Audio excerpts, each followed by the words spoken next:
multi-ethnic opening plenary session titled AAPI Civic Engagement, Past, Present, and Future.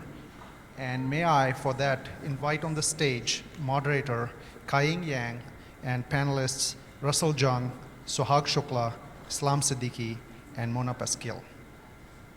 If we can move mountains, we can move a podium, right? So, and we just did that. So there we go. We can do anything we want to. Good morning, everyone. My name is Kai-Ying Yang, and I am your moderator today. I'm so honored to serve as a moderator for this very distinguished panel on AAPI civic engagement, past, present, and future.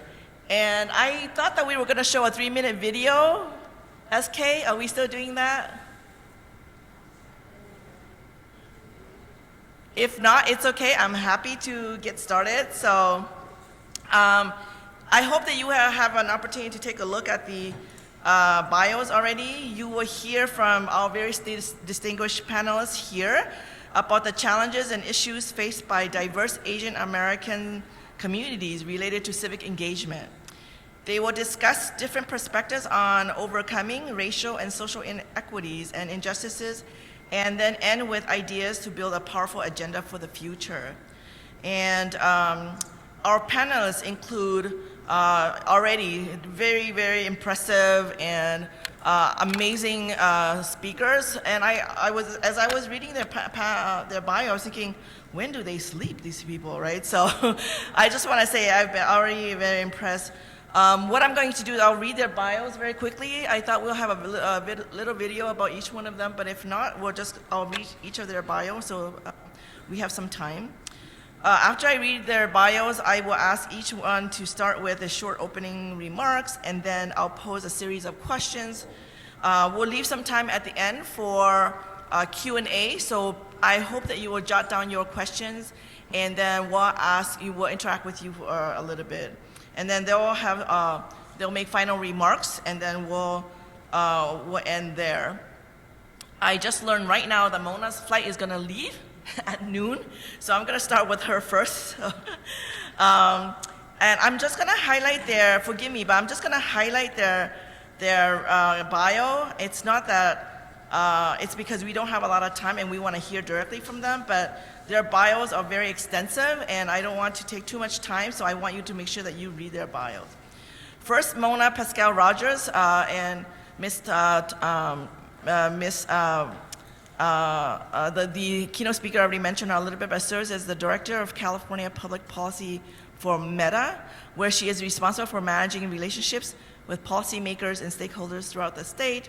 Prior to that, she served as Appointments Secretary in the Office of Governor Gavin Newsom and Edmund Brown Jr., where she was responsible for helping the governor build his administration by recruiting top candidates to serve the state.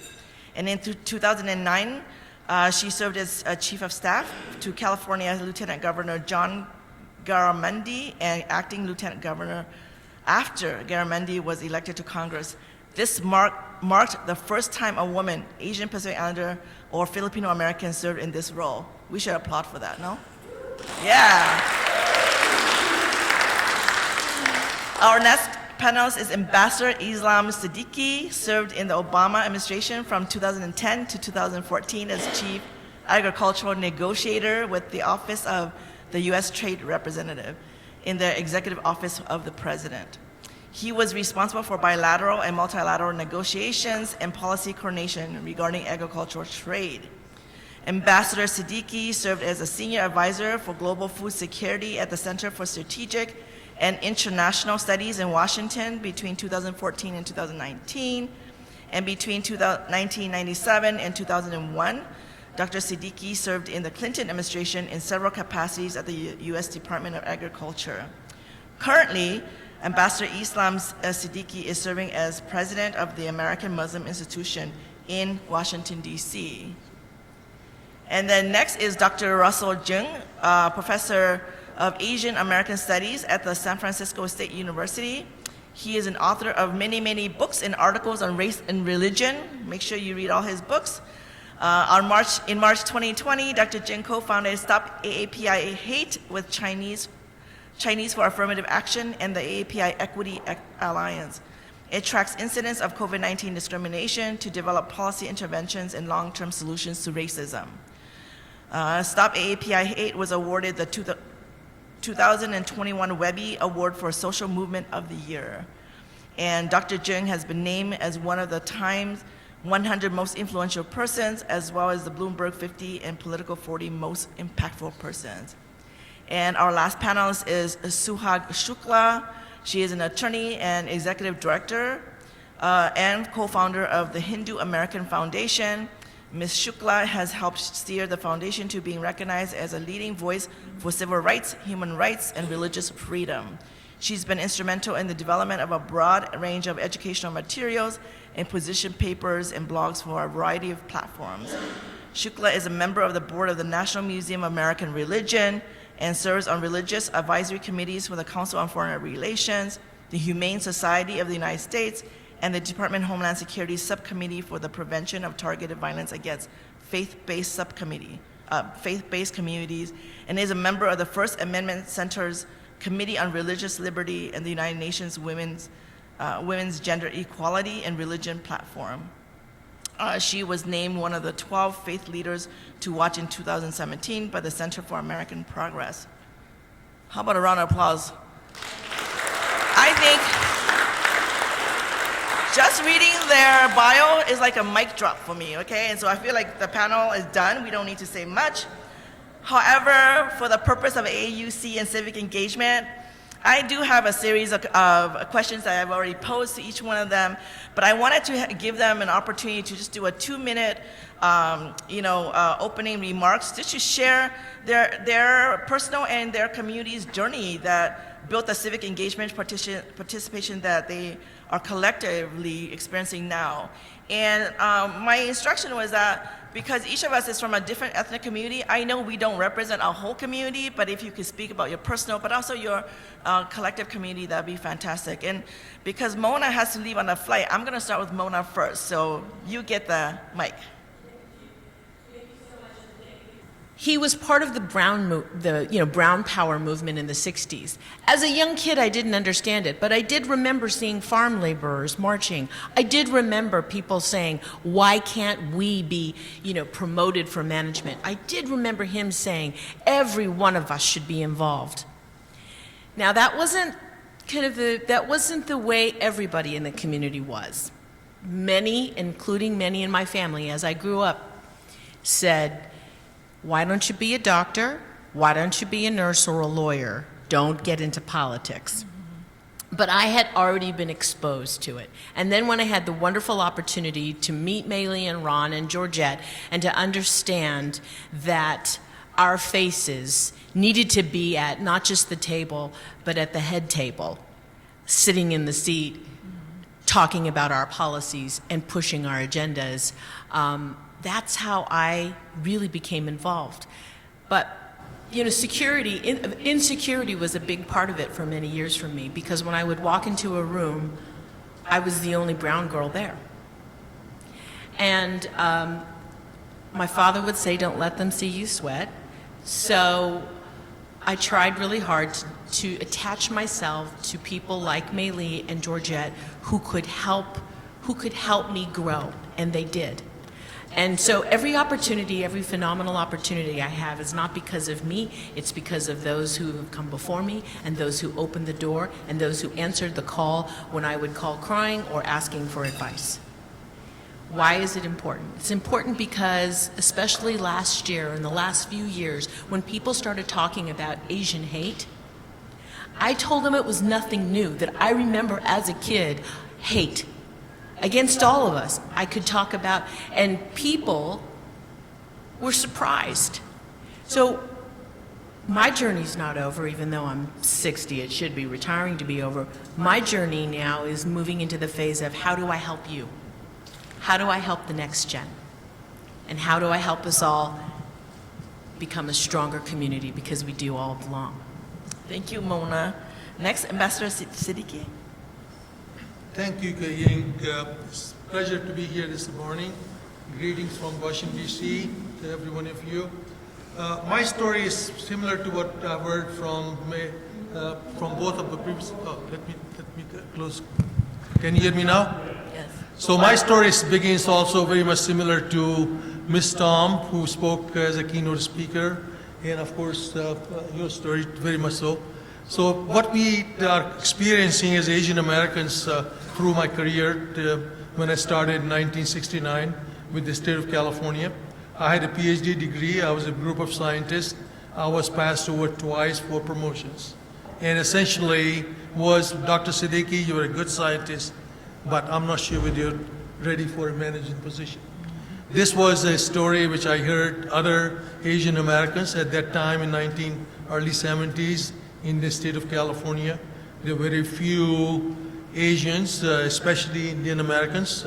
I saw occasionally some Chinese American friends, scientists, engineers, as well as technicians in different departments of agencies in the state of California, or some other ethnic groups. But mostly they were scientists and mostly technical trade areas and not in management. I think things were changing as Governor Brown came into picture, and that's the period you referred to. And I think this is where I just picked up a lane. I thought being a scientist was good, but it was not satisfying to me. I became active at some of you who work for the state of California. It was called California State Employees Association, or CSEA. At that time, state employees did not have collective bargaining. I became active in 1972 after having been passed over. I was the only one in a group of scientists for 5 or 6 who had a PhD degree, but I did not get the nod for the management position. So I decided to become active in CSEA, and it was one of those things which changed my career, and also where I ended up in Washington, D.C. as political appointee. But just want to share with you, if someone has the determination like you did, Mona, and some people who came along, my mentors and people, my champions, that also helped. And what changed me, my career track was essentially becoming active in CSEA. I first started being a member of the CSEA's Agriculture and Conservation Council, which represented about 7,000 employees, firefighters, and other allied trades. I became chairman of that group. Then I ended up running for a statewide election as director of representation of CSEA, which at that time numbered about 225,000 members of state employees. And at that time, Governor Brown was in office, and essentially during my tenure, director of representation of CSEA, at our request, CSEA's request, Senator Ralph Dill sponsored a legislation, State Employee Relations Act. At that time, it was a bill. It passed, and for the first time in 1978, state employees were granted collective bargaining acts, and rest of his history. So essentially, that gave me a platform to work for the cause of 225,000 state employees in terms of their working conditions, salaries, and all the other which goes with employees' causes. And essentially, that actually equipped me and it was recognized, and all of a sudden, I was promoted to be a manager, and then as a career executive in the state government. So my track to the political position in Washington, D.C. was not political, quote unquote, but it was more through as a technocrat, which I worked my way up from a senior scientist to a manager, then an administrator, and then a division director of about 1,000 employees in California state government, and then going on to become the first Asian American in terms of Indian descent to be the highest ranking Indian American in Clinton administration's deputy undersecretary, and then in the final year of the Clinton presidency, I was promoted to be the undersecretary of agriculture. At this time, I would also mention my dear colleague who is no more, Angela Anand's husband, Rajan Anand.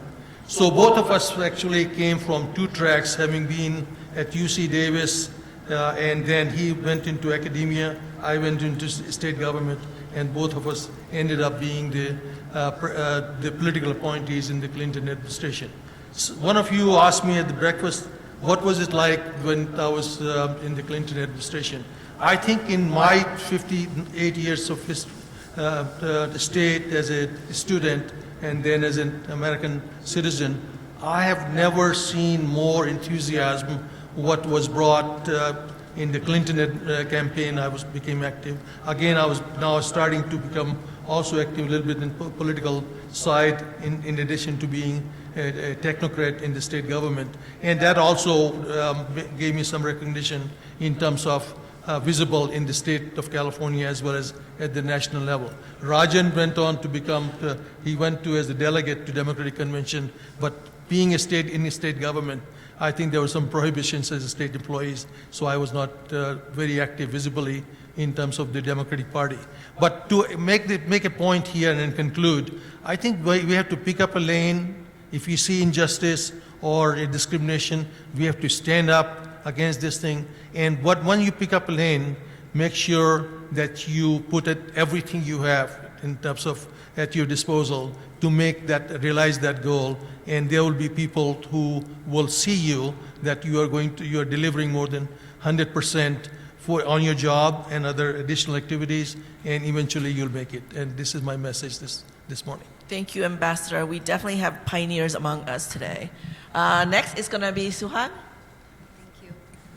Thank you for having me, and I'm honored to be here with these, not just my esteemed panelists, but I've talked to so many of you, and each one of you has done so much for your local communities and also state and national levels. So I look forward to learning from all of you.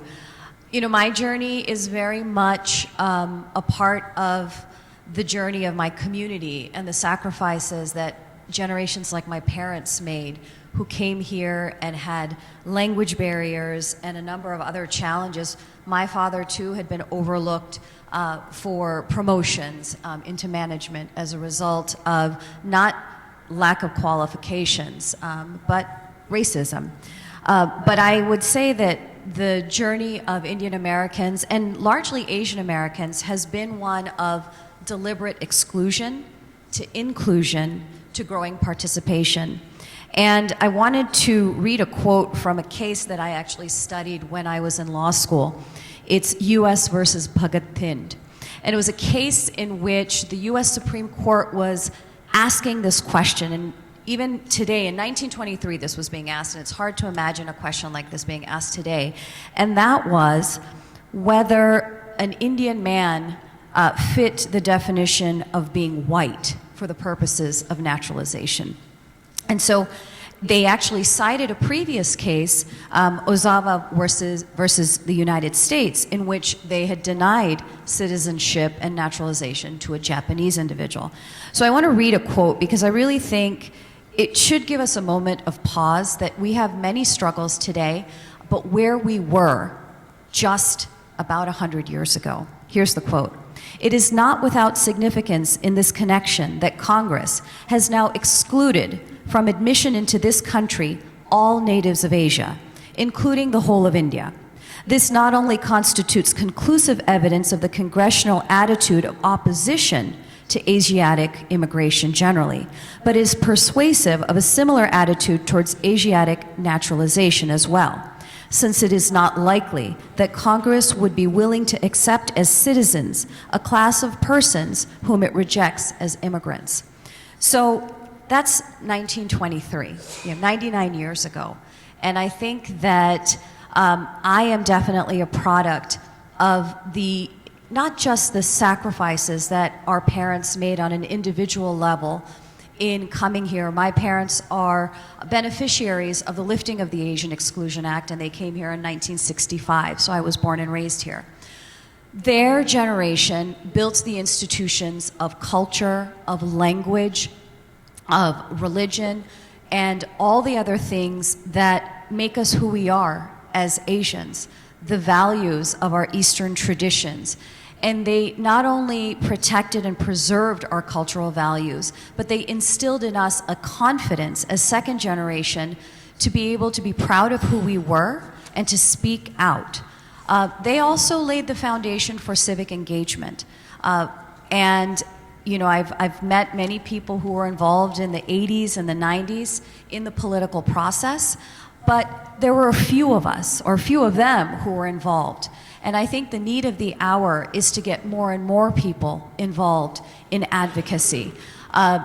What we felt as founders of the Hindu American Foundation was that our parents did so much in building these institutions that gave us the best to take what was amazing about Eastern culture and what made us strong as Americans, and to bridge that divide and to extend our values to the mainstream.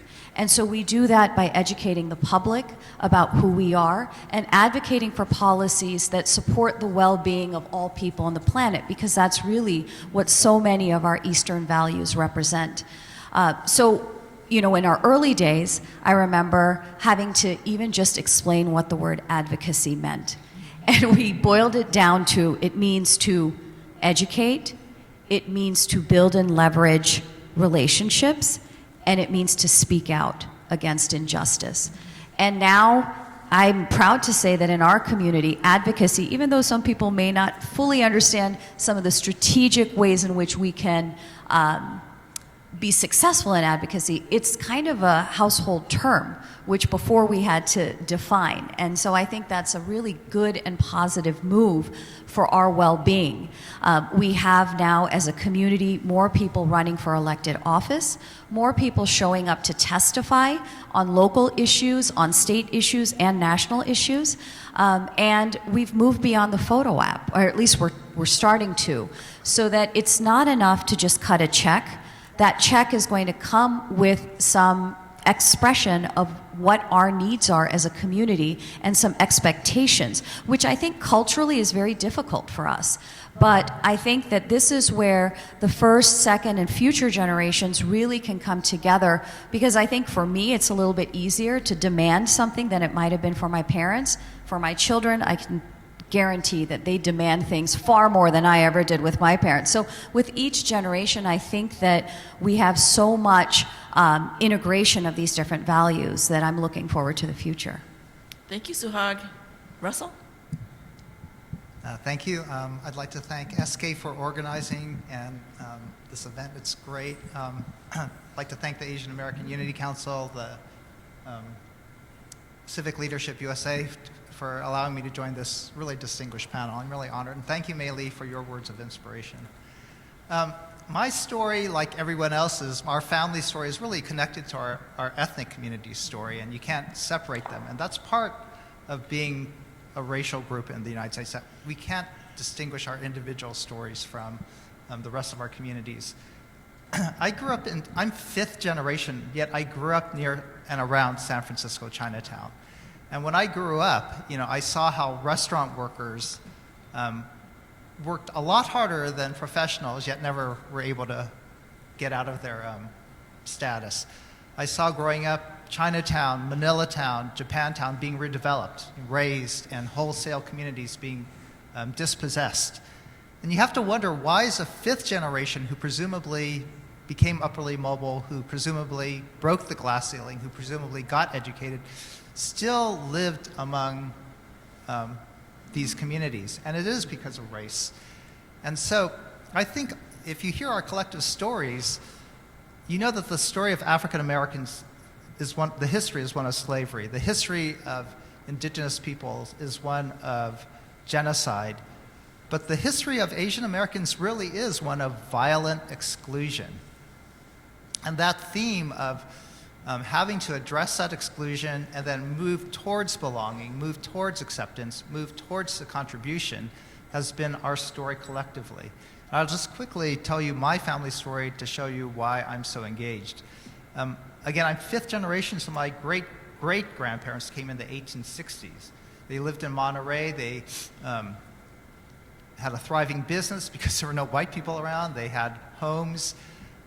But then, with increasing anti-Asian hate during the Chinese exclusion years, over 200 Chinese communities were actually mass dispossessed. These weren't individuals. These were entire villages displaced by mob violence, and that's what happened to my family. They were living in Monterey, and a fire destroyed they were evicted, but when they wouldn't move, an entire community was destroyed by a fire. The property was owned by Stanford University, the largest corporation in California. Chinese resisted. They've always resisted the racism, and they actually filed a class action lawsuit against the largest corporation in the US against the time. They lost, but that was just an example of the racism we experienced, the policies like the exclusion that we faced, and the violence we had to deal with. Moving forward, my grandfather, who was an American-born citizen, when he tried to bring his bride through Angel Island, he couldn't testify. His parents couldn't testify because they were Chinese. We had no voice. We couldn't get engaged civically because we were aliens and eligible for citizenship. And so they had to bring in white witnesses to verify his birth in Monterey. They had to go through that lengthy interrogation. They went through 56 questions where they had to, my grandmother, my grandfather had to match up, lest my grandmother be deported. My father, who was a veteran, he faced segregation, and he always tells the story of when he went to Palm Springs, that they would stop at all these hotels with vacancies, but were never allowed in. Even though Chinese made up the main workforce, when they finally did find a hotel room, they weren't allowed to go in the dining room, and they were made to order room service. So these stories of exclusion, and the fact that I still was raised around Chinatown, just sort of speaks to the racism we faced, but also the resilience and our community solidarity. So being raised around Chinatown for me was actually a real joy, right? I had role models. I had activists who really fought for the betterment of their community. We had a Chinese hospital when we were denied health care, where the Chinese themselves provided their own health care. So for me, my personal story is that I know what my family has gone through, the racial trauma. I've known the resistance of our communities to fight back, to gain acceptance. And I've seen, because I later got my degree in sociology, I've seen how social movements have really made change for our community, how we've come together, how we've organized to advocate and to change laws, change policies that not only affected Asian Americans, but affected all our communities. So I'll just sort of end with one quote I recently heard. My model of change, my theory of change is that we have to organize, we have to build up our community like this conference is doing, and then we also have to be at the table like others have said. Because if we're not at the dining table, then we're on the menu. And so we'll stop there. Thank you so much. I just want to chime in that I came as a young refugee of parents who were involved in the secret war in Laos during the Vietnam War. And we were resettled in the Midwest. And oftentimes when I grew up, people always says that Asian Americans don't face racism. But I faced racism since the age of 7 years and older. And I think for Asian Americans, we don't really talk about racism, we don't name it, and we all work in silo and not expressing it. And I'm so pleased to hear all of you acknowledging, whether it's personal or collective, the racism and how it's manifesting in the Asian American community. And I see that is a theme here, and that should be our passion, and instill the motivation to organize and to be civically engaged, whether it's in the community or politically, right? And so I want to remind everyone that we have only an hour left, and so I have several questions, and we have plenty of time. We'll quickly go through some of these questions, but I'm hoping that all of you are preparing your questions for the panelists as well too, because I think it's even more interesting if we had a dialogue with all of you, and we'll have a dialogue about here with each other as well too. My next round of questions is what are some of the cultural values and assets that either clashed against or help strengthen the civic engagement for your communities here in the United States? And I'll start again with Mona. Thank you. So my grandparents came here my grandfather's a Philippine scout in the early 1930s, and my maternal grandparents came here as farm laborers. Their sole purpose, they would say, was so that they could earn some money to send it back home, but also to make sure, my Lola would tell me this, that I'm able to go to college and that I'm able to do something. Along that, not really talked a lot about, but really, really impressed upon, was keep your head down, don't rock the boat, and do not shame our family.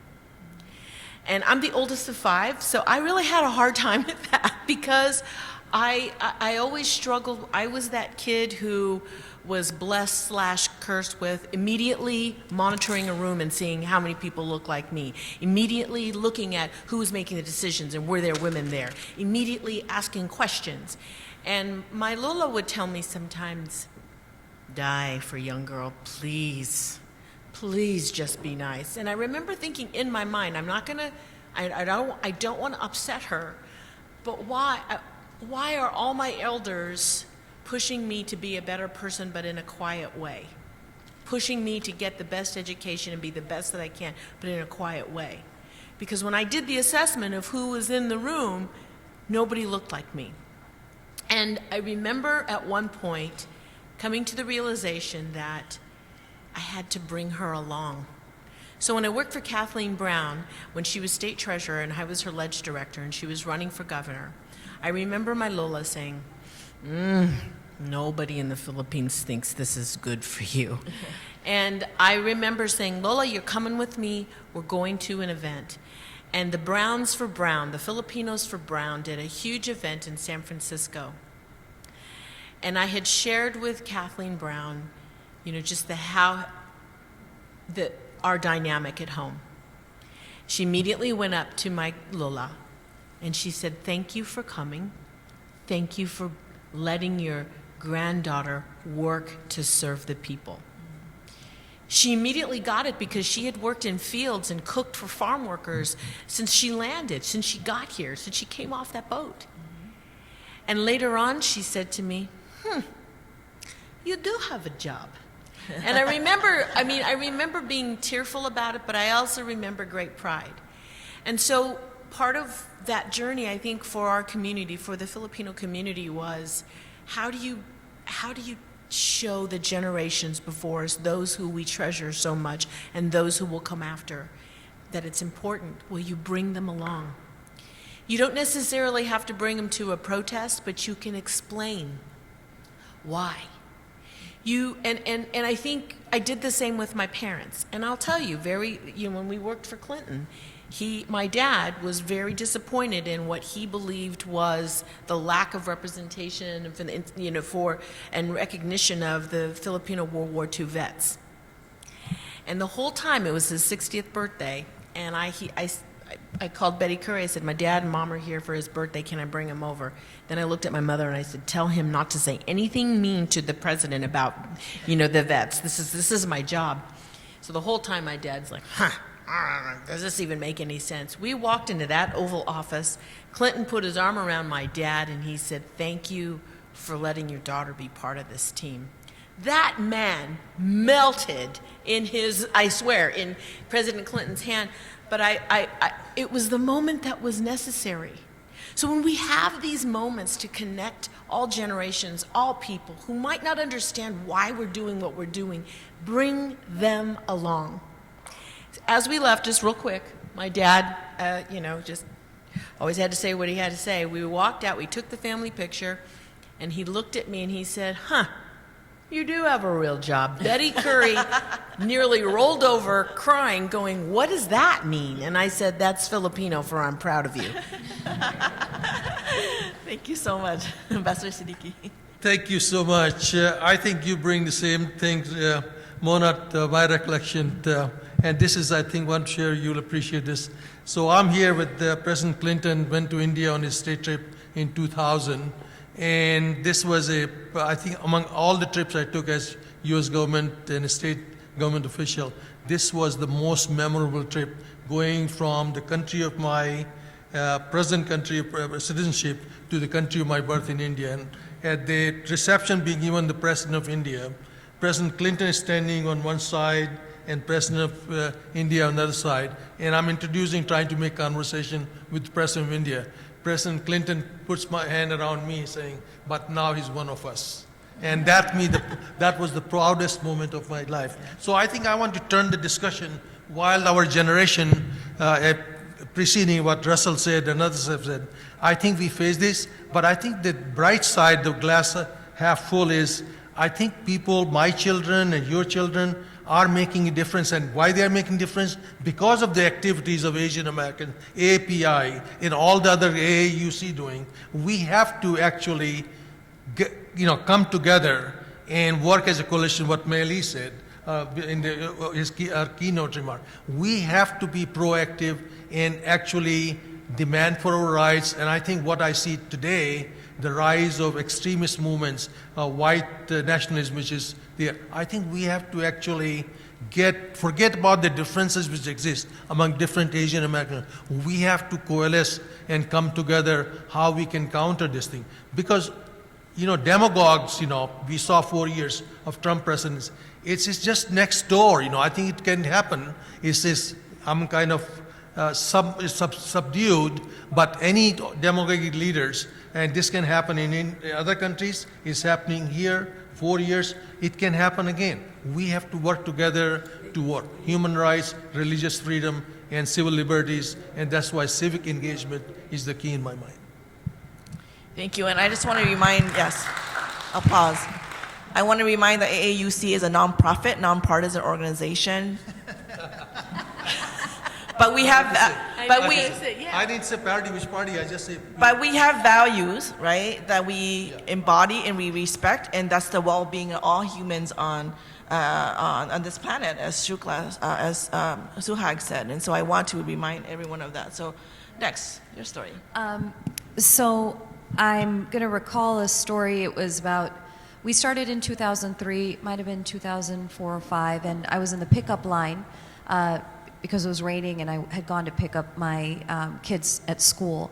And I had NPR on, and there was a story about a case that the U.S. Supreme Court was going to hear on whether public display of the Ten Commandments was a violation of the Establishment Clause. We had just started this organization, Hindu American Foundation, so I said, what would our perspective on this issue be? Should we be weighing in on this? So I cold called the professor who had been interviewed, who had been featured in this story, and I said, I'm from the Hindu American Foundation. I didn't really know what that meant because literally we had just filed our papers and didn't really have any activities to speak for. And he said, oh, it's great to hear from you. There's a coalition call with the ACLU, Americans United for the Separation of Church and State, a Buddhist organization, Jewish, this coalition call was going to happen. And I thought, there's a coalition of people from different backgrounds that come together to fight for these issues together? Yeah, okay, give me the 800 number. And, I joined the call, and they said, oh, great, would you be willing to spearhead an amicus brief? I said, the last time I did an amicus brief was actually a mock amicus brief in law school. I've never done one before, and now you're asking if I'm going to lead one to the U.S. Supreme Court? Okay. And so I proceeded to call people to see if I could get some pro bono support, because you don't just write an amicus brief to the U.S. Supreme Court, but I worked closely with a pro bono firm to write one. And then you're going to be hearing from Aziz Hanifa later. He was just an extraordinary journalist with an extraordinary paper called India Abroad, and he covered our story. And I thought, oh my gosh, we're the big time. Our parents are going to be so proud that, we've made history for our community. There has not been an amicus brief weighing in, providing a perspective from our community to the U.S. Supreme Court. What we got for like 2 or 3 weeks were letters to the editor saying, who is this group and why are they rocking the boat? So I remember when we had that planning call, I said, by the way, I want a t-shirt that says, I am a boat rocker. Because what I realized is that not only do we have a responsibility to educate mainstream America about who we are and where our perspectives might be on particular issues, but we also have to educate our community. And so we doubled our efforts. It wasn't just outwards, it was also inwards. What are our rights? But also I think that was a challenge, is that risk aversion. But in that, I think is, the question is what cultural values clash with, but then also strengthen Western values. And I think that our cultures are ones where we don't necessarily talk about rights as much as we talk about responsibilities. And that's where we found our footing, to start talking about our responsibilities as a segue into rights. And so now today, people don't blink an eye if we're out fighting and, you know, making a statement on an issue. There might still be some who are fearful. And then I just want to share a personal story in terms of kind of the struggles that when you're in a community where certain fields are seen as more stable. You know, my parents saw me. I was pregnant with my second child when we started HAF, and you know, today we have 14 full-time staff and a budget of $2.3 million, but that didn't come easily. It took a lot of personal sacrifice, so they always felt like, well, you know, you have this law degree and we're happy you're serving the community, but you also have your family and you have to make sure you're raising your kids right, this and that. So I don't know how many times they said, you know, just put this away, focus on the family. And I, you know, as parents, we know that you can't be everything to everyone and something has to give. But recently, my parents went to a doctor's appointment, and they first started with talking about my sister, who's a physician. So she's this is easy to explain what she does. And they thought, okay, maybe this will give them the red carpet treatment by mentioning that their daughter is a physician. And then the physician said, do you have any other children? And they said, yes, we have a daughter who's a lawyer. She is an advocate. She works for the Hindu American Foundation. She's like, so the doctor said, you're Suhag Shukla's parents? And all of a sudden, the red carpet treatment came out. So I think that was like my moment of, okay, I've finally been validated because they got special treatment at a doctor's appointment. Yes. So I love these personal stories, and I love the question on values, which is, I'm a sociologist of religion, so I really like the notion of values. And actually, Chinese Americans are actually the least religious of any ethnic group in the United States. When asked what's a religion, more than half of Chinese say we have none. But that doesn't mean we don't have values. It's just the way Westerners categorize religion, right? They categorize religion based on Christian, do you have any beliefs that you think are true? And Chinese don't say, no, we don't. Anything can be true, but what we really hold on to are values. And so it's a different way of understanding religion. It's a different way of understanding what we think is the ultimate motivations in our lives. And so I wrote this book about what Chinese value if they're not religious. And there's this term in Chinese, a Confucian term called li yi, which isn't really used that much, but it distinguishes those who are fully human versus those who are barbarian. And li yi means that you have rituals, right rituals towards righteousness, yi. So that means you have lived practices to develop right relations. Got that? It's not about our words, it's not about our beliefs, it's what you do, right? Your actions speak more than your words. And so this practice towards right relations really is oriented a lot of times towards our families. And so I think almost every Asian group would recognize, yeah, that's what we do. We value our family, we hold responsibilities, we maintain right relations with our grandparents, we take care of our kids. And so even the second generation of Chinese Americans, even though they don't realize they're holding Confucian values or they're holding Chinese popular religious values, they sort of innately, culturally hold on to this value of holding family responsibility as their highest value. And so you see that in how they take multi-generational family trips on cruises together, or they always get together during Lunar New Year.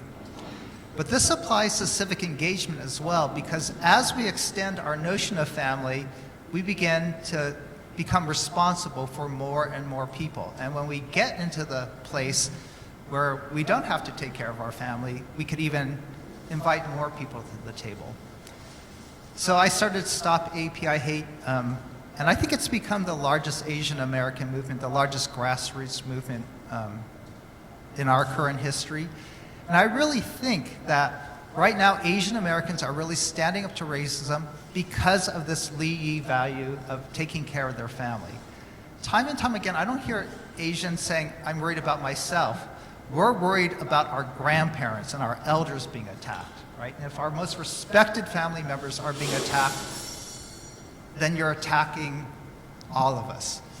I hear time and time again parents worried about sending their kids to the classroom and getting bullied. And that's because we're concerned, again, about not ourselves, but our families. So for me, I think America needs to be more Asian. And like Suhag said, rather than focusing so much on our individual rights, whether we get to wear masks or not, or whether we need to be vaccinated or not, we need to have a higher sense of corporate, social, and family responsibility. America has to be a lot more Asian in that we have to learn how to take care of each other. So for me, my understanding of justice even isn't an individual, justice means defending our rights. For me, justice means taking care of others and being responsible for one another.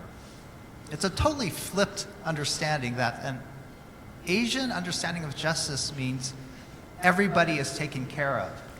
And that's what justice looks like. Fantastic. I'm going to summarize that by saying that SK and AUC, we want 3 t-shirts. One that says quiet leadership can rock the boat. 2 is proactively coalesce against white supremacy. And the second one is America needs to be more Asian. Okay? Fantastic. My next round of question is, all the proceeds go to AAUC, okay? My next round of question is, what are some commonalities that you see, in our communities, and specifically to the civic and engagement aspiration? So again, I'll start with Mona. So I want to riff on that because I feel like the commonalities, I see them, and I'm so happy. It's, the Asian hate. All of us coming together because we are worried about, I know I'm worried about my 88-year-old mother who believes she could go anywhere by herself. But it's not just the Filipinos we're worried about. We are all worried about all of our elders. We have our value of caring for each other is there. And I've also seen, when you talk about management, I remember a time when, this is in the 70s, when my dad and my uncles, Filipino-style uncles, so it's, you could be anybody, you were an uncle, were sitting around a kitchen table because at the time they were interviewing for a management position in state government. And the only reason why they were is because there was a governor who was really pushing for more diversity in management, and that governor was Jerry Brown. So they each helped each other. Now, none of those men are with us today. One got an appointment to work for Mario Obledo and I think Ag. And I'll tell you what, they all cheered each other. They all supported each other. They all thought it was a victory for all of us because one of us got the opportunity. We come together to help each other. We're here because we want to work together to help push all of our agendas. And so I'll bring it back to this. A million years later, when at one night I got a call at 10 at night when Jerry Brown was reelected, and May Lee Tom kept telling me I needed to take an appointment. And his chief of staff is then the late Nancy McFadden said, would you think about serving in the Brown administration? Where was my first thought? The table of men who were excited about an opportunity. All I thought about is, I have to do this because if I could bring more of us to push us forward, and not just the management positions, but the directors, the undersecretaries, the secretary, to be part of the cabinet, I'm doing what they were doing back in the 70s. And so I think we all share that now we all compete against each other too for sometimes the same positions, but I will challenge you this. When one of us gets it, cheer each other on. and remind the person and remind each of us that our job is, as we move forward, our job is to keep opening the door so that those who come after us not only go to where we're going, but they go past us. And that is that to me is graceful leadership. And I think, and I see that though in all of us who continue to try to push agendas forward. But the commonalities are that we all are in this together. People sacrificed before today, people who came before us, and we do all of it in their honor. Thank you. Let me expand on what you said about what we have in common. I think Asian Americans, including Muslim Americans, which I represent here at this table, are known for very hardworking, educated, and as well as highest income bracket, a lot of people who have made it. So we should celebrate what we have done and lead the way for others who have not been as engaged and benefited from the trailblazing which some of us done in this room. Actually, the problem is to get more young people involved, because I think those of us who came as immigrants, I am one of them, when I talk to three of my kids, one of them is very politically active, two of them are just want to do things what they like. So I think we have a responsibility, while we have this image in America that these are Asian Americans are hardworking, ethics-wise, as well as education, in all where we have moved up. We have to be actually from this where they should be sharing with others who are not there yet and help them to come up, because this is, and especially that what we said about the rise of hate and violence against Asian Americans, this is the challenge I see. This is another thing which I see in common, where we need to really band together and actually come up with a national strategy. So this kind of violence have no place in America, and we should fight. And one attack on one group is an attack on all. Thank you. Yeah, I would wholeheartedly agree in terms of us having to come forward and speak on behalf of one another. You know, when I was in high school, I went to school in Cupertino, California, but it was in the late 80s, so it wasn't as diverse as it is today for many of you who live in California. And when I went to see my high school counselor, she said, when we had to mark the demographics, she did not encourage me to fill out Asian. And kind of looked at her, and I said, yes, but India's in Asia. And she's like, yeah, no, but you're not Asian. And so I had a, Anglo-white counselor dictating what my identity was and telling me from her lens what I should and should not mark. So I think, given our commonalities, this coming together is so important so that we can define what it is to be Asian American. We get to share what our common values are, because you can just see from the four of us discussing here what we heard from our keynote speaker, and I'm sure what's going to continue as themes throughout all of our conversations, that we know what it is, but it's important to articulate it, and in addition to articulating it, amplifying it. So, the past 3 weeks, the Indian American community has seen 3 separate hate incidents. And there's a lot of Indian American organizations that have spoken out, but how much more powerful would it be if we had Filipino organizations, Muslim organizations, Korean organizations, Chinese organizations, and the broader umbrella Asian organizations saying this is unacceptable. So I'm hoping that in learning all of our commonalities, both in terms of values as well as challenges, that we leave with that task, and it's a large task at hand, of kind of fostering understanding between us, because we are going to have our differences.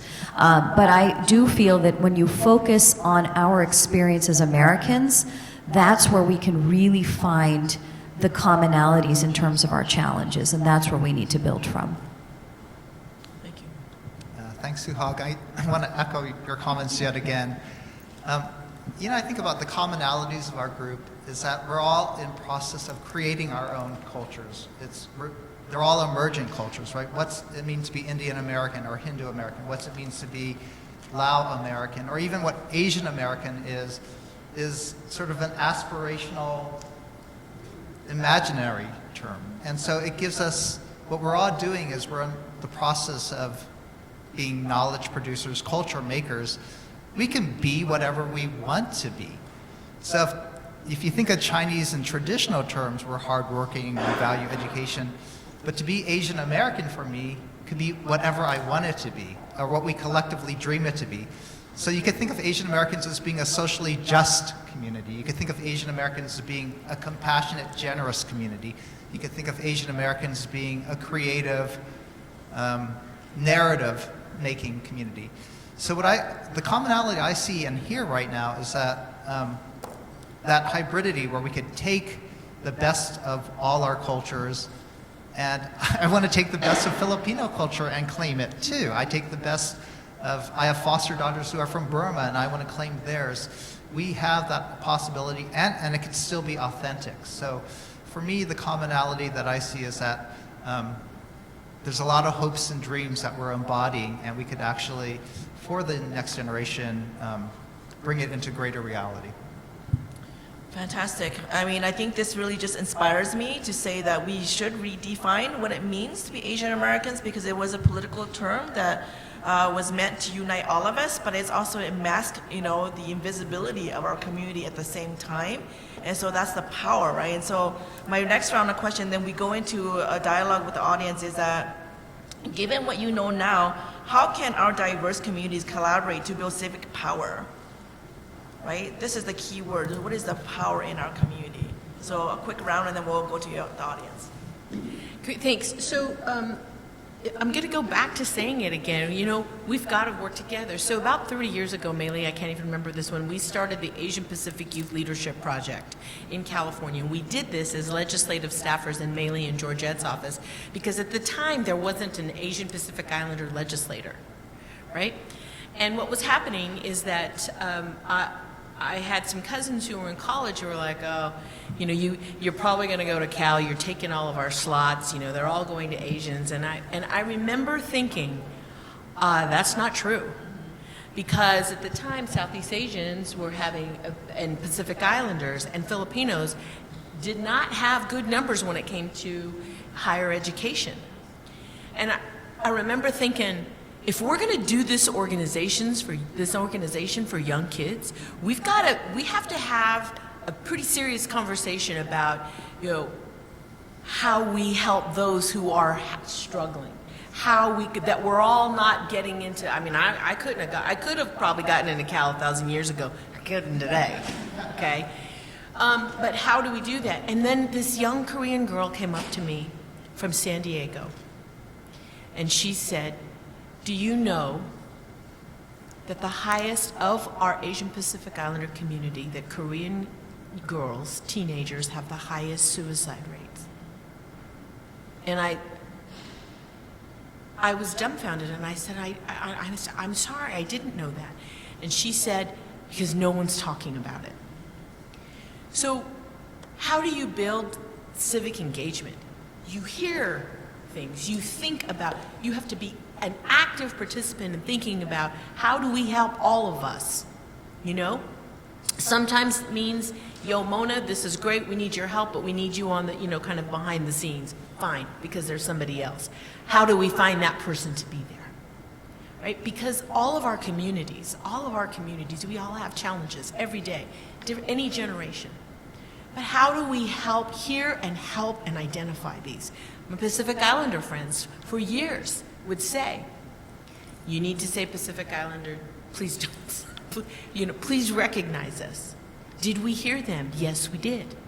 But we had to hear it from them, we had to talk to each other, and now we have probably, when you look at local electeds across our state, diverse and wide, and all of our people, all of our communities are a part of that.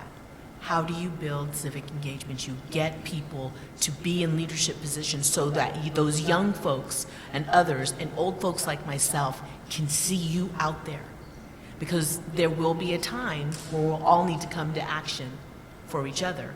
But when you see people in leadership positions in private sector and public sector, that's how we are stronger.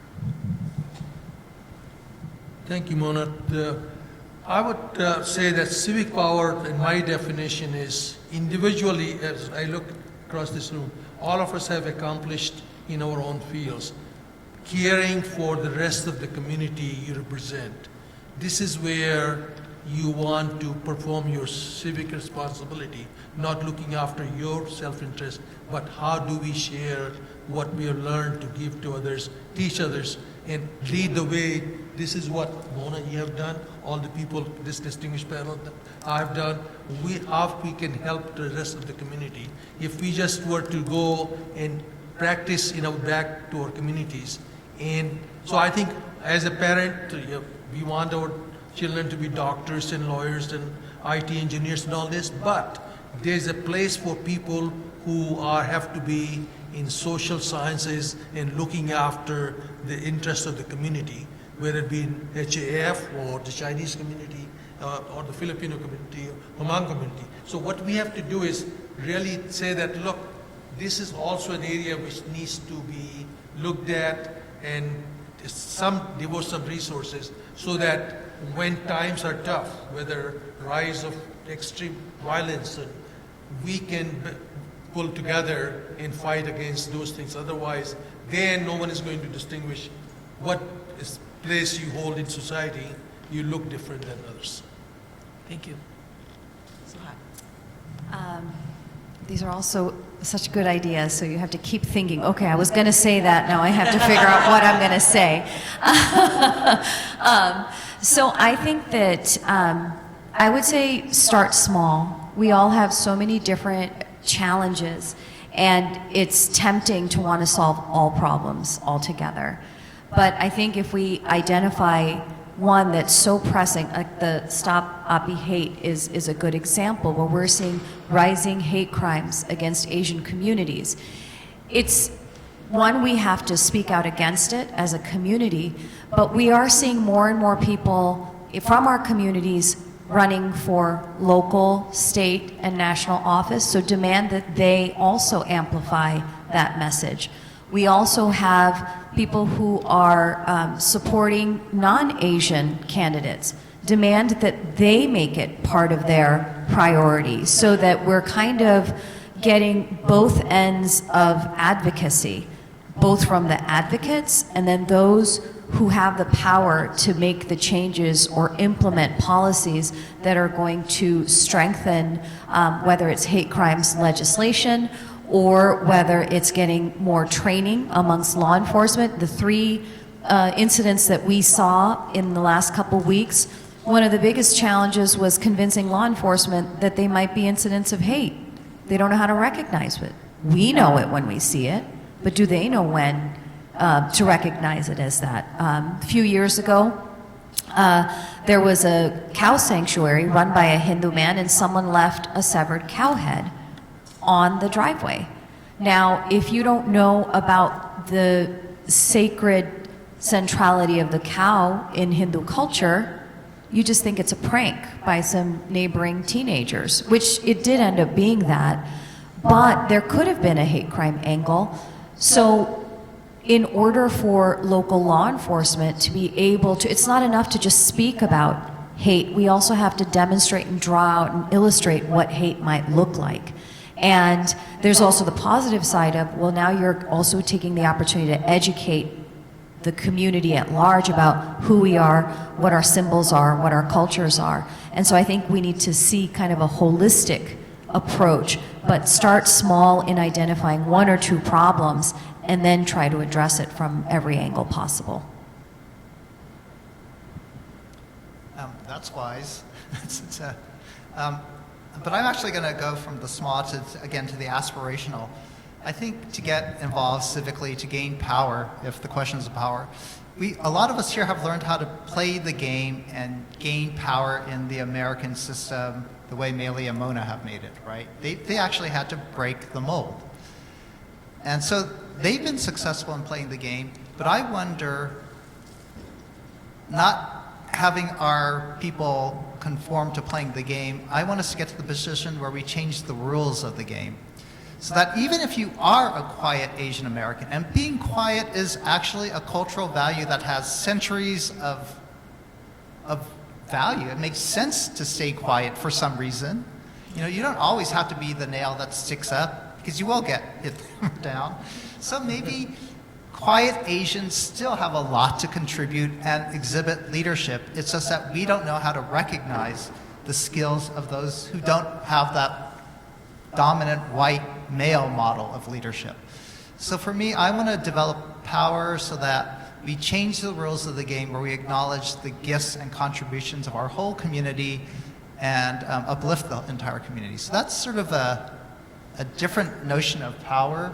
It's getting to the power where we reconceptualize who could be at the table, who gets invited to speak, and who gets to make decisions. Fantastic. I think this is a really good segue to say we want to switch this to the audience and see if you have any comments. Were you inspired by our speakers? You know, what is your definition of civic power as well too? So yes, I see a hand right there. I don't know, do we have some microphone runners? Yeah, if you don't mind, yeah. What I see, I'm looking at the future, civic engagement, in terms of our youth also coming in. We worked very hard, we became successful, financially successful too. But I think it is a time that we need to contribute to the larger society. See, instead of we inwardly looking to our own problems, taking care of that, I think we will do a better job if we become proactively involved for local community, local society. I give an example. When COVID happened in March 2020, our community group started, because the foods were, all the establishments were closed, we went and delivered food to the hospitals. Mask was not available, we imported it from China, which could be available. And then we provided food to all the food pantries. And among the youth also, what I see, our Asian youths are successful, very well, good in school, but they are also not coming, the next generations are not coming identifying with Indian American or Asian American, maybe up to high school. After that, they go on their own. So the community groups have a responsibility to see that whatever larger society programs we take up, we involve them, because they like to get involved. And I wanted to hear from all of you, how do we motivate them and get them involved in the future? We have to look into the future, how we proactively get into the civic engagement. Just quickly, throughout my career, I was always looking for what is called, John Lewis called the good trouble. I always found there's only a small segment of people in any ethnic group or who will stick their neck out and speak up and take up the cause. So I think I'm now quit complaining about why only so few people are. What I worry about is when the next generation is not showing interest. And in my remarks, I brought this thing up a couple of times. So I think one of the biggest challenges I see for all of us, how do we motivate young people? And there will be not a large crowd, but if we can just keep that message going, what Asian Americans of, when we came in the 50s or 40s, or I came in 60s, how we can just continue to represent and look after our communities and also build a coalition of all Asian Americans so we can be more effective as civic power. I have a 24 and a 20-year-old, so I've just emerged from the trauma of raising teenage boys. And I think just modeling, no matter how much I tell them that, making your bed is important, or, trying to find ways to serve a greater good is important. If they see me doing that, that's a lot more powerful than me telling them. So I think that, but it's not enough sometimes to just model, but then articulate the reasoning behind it. I think oftentimes, at least in our community, communication, open communication is a challenge because you have kind of the respect your elders, and sometimes communication, open communication can be misunderstood as maybe disrespectful communication because especially when the children are questioning or talking back. So I think that not only in acting in a certain way, whether it's, you know, going to your local food shelter and volunteering, but then tying it back to your culture, but then articulating it to your kids and not just assuming that they're understanding why you're doing something. I think they then are innately positively motivated by that, but it can't be that passive thing. And they may push back and say, well, but you do this, this, this, but have those conversations as well. Because they have a lot of things to say, they have a lot of questions.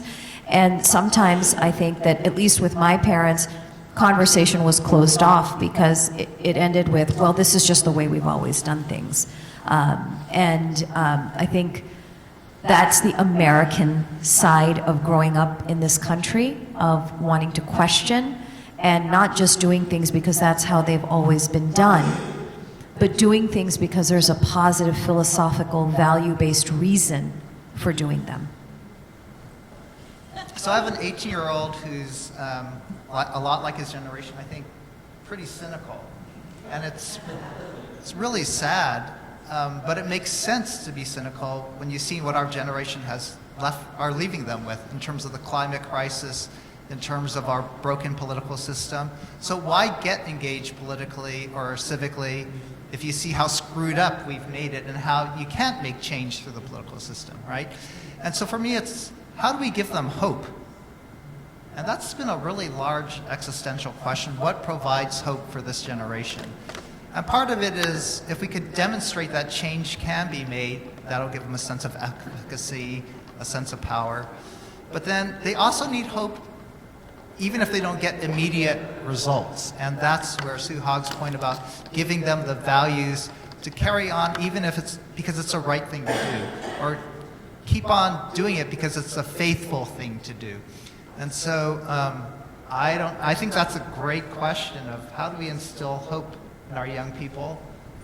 Because I look to them for hope, really.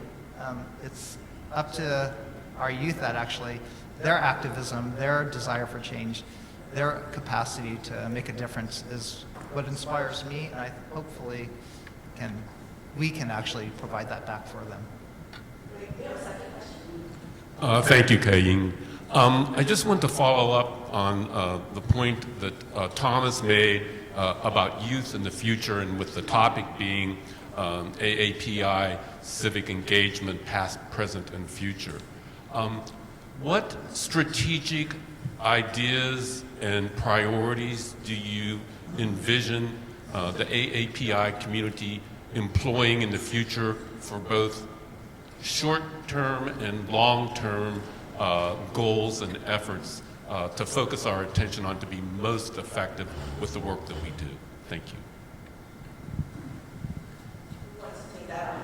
And then before we go to the, I want to make sure that we get a new person to respond because she had her hand up, but not right now, after this round, okay? Okay, go ahead, Russell. Well, the easiest thing, again, for Stop API Hate is to educate our communities, right? And so there's a huge movement to include Asian American narratives in the curriculum at the K through 12 level. So 19 states have passed or have pending legislation for Asian American studies at K through 12, and youth are really at the forefront leading that curriculum change. So for me, that policy shift, it's been winnable, right? We've got in New Jersey, we've got it in Illinois, we've got it in Connecticut, we just got it in Rhode Island, we have it in California. So that's the way to fight hate, is if we could educate not only our Asian American students, but other students to develop racial empathy. That's our approach, and it's winnable. One of the things that takes a lot of extra time, and it takes courage, especially from like the older generation, and that is to meet them where they're at, hear them. And because a lot of times, I'm guilty of it, I'll say, well, you should care about this because da-da-da-da-da-da. But you know, their perspective and how they see what we've done and how they think in their processing in their own minds and with their friends, how they can change it. And I would say bringing them along and having a lot of dialogue. The opportunity to have a youth, like you've had, you convened youth, but their own panel, where we not necessarily tell them the history of why you should do X, Y, Z, but really, how do you want to solve this? And really be in a supportive role. That's the harder part because we've all lived our lives and are like, well, we tried it, but how do you give them that power? Just briefly, educating our leaders, especially elected leaders, I think there's a lot of emphasis. We should have our own community people run for elections, different. But I think that is only part of the game. We should be educating larger segment of the society, which is still the majority community, and we educate those leaders as to our problems and engage with them in order to resolve issues which affect all of us. I wanted to expand on a point that Dr. Jung brought up earlier. I know a lot of us came to America or had their parents come to America under the promise of diversity and acceptance, but also a lot of us, any of us who have brought leftovers to a school cafeteria know, or more in Western business attire because it's the only accepted form of formal attire, know that the xenophobia and intolerance runs deep in America. So I was wondering how we strike the balance between integration and assimilation that ends in erasure on both the de jure and de facto fronts. Did you guys hear that already? Sorry. Yeah. I was wondering how we can strike the balance between integration and assimilation that ends in cultural erasure on both de facto and de jure fronts. So Mona will remember this initiative, Clinton administration. This was the One America initiative which was done in his second term. And so the way I see it, and this has been a long debate among this melting pot idea, I think a mosaic is the one where each piece of glass maintains its entity, but it makes a beautiful design. So America I look as a mosaic where all pieces of glass, different ethnicities, are contributing to this beautiful design, but they still retain their color. So I think I am more in favor of not integration so where you lose your identity, but still maintaining your identity, but standing for ideals of democracy, equal rule of law, and justice and equality. I can give a specific example. This was more with my mom hat than my HAF lawyer hat. My son's school used to have a multicultural night. And pretty much all the communities of color came to this event, brought their food, came dressed in their traditional dress, etc. And so I suggested, why don't we change it to Heritage Night? Because everyone has a heritage. And all of a sudden, you had kind of the Euro-Americans say, well, I have a heritage, I'm going to come to this. And we had one of the most diverse evenings because I think sometimes in the language that we use, we contribute to the othering. My pet peeve in the grocery store is the ethnic food aisle. I mean, why is Asian, Indian, Mexican ingredients, why is that ethnic? So it's little changes, I think, that even in the way that we talk, that can allow us to both retain our unique cultural attributes and aspects, but then also assimilate, because there's so much in mainstream culture that immediately leads to a sense of some like un-Americanness, right? How many of us get the question of like, where are you from? Philly? No, but where are you really from, right?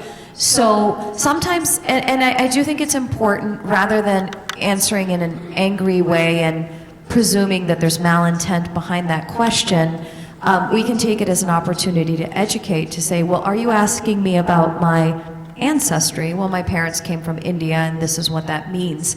So I think that just in little ways, at the grassroots level, we can chip away at the idea that we're less American. This has indeed been a privilege for me personally to hear all this amazing perspectives, and I want to, have you join me in thanking each one of the panelists for their generosity in sharing their wisdom. That often does not happen, and so please join me in giving a warm round of applause to show our gratitude to each and all the very distinguished panelists. Thank you very much.